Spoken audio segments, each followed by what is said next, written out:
These are two types of boletes. This is called a bio-colored bolete, which is pretty cool because when you touch it, it turns blue. Or when you slice it, it turns blue. And it's an edible mushroom. Not my favorite edible mushroom. I've had it before. Definitely you would think this is poison, right? Because you can draw on it and it changes colors and shit.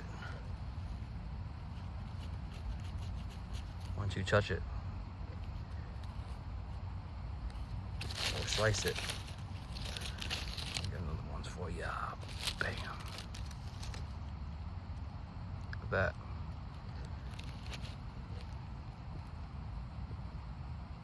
Amazing. Bio-colored boletes. And these are candy cane boletes. These are edible too, but not my favorite edibles.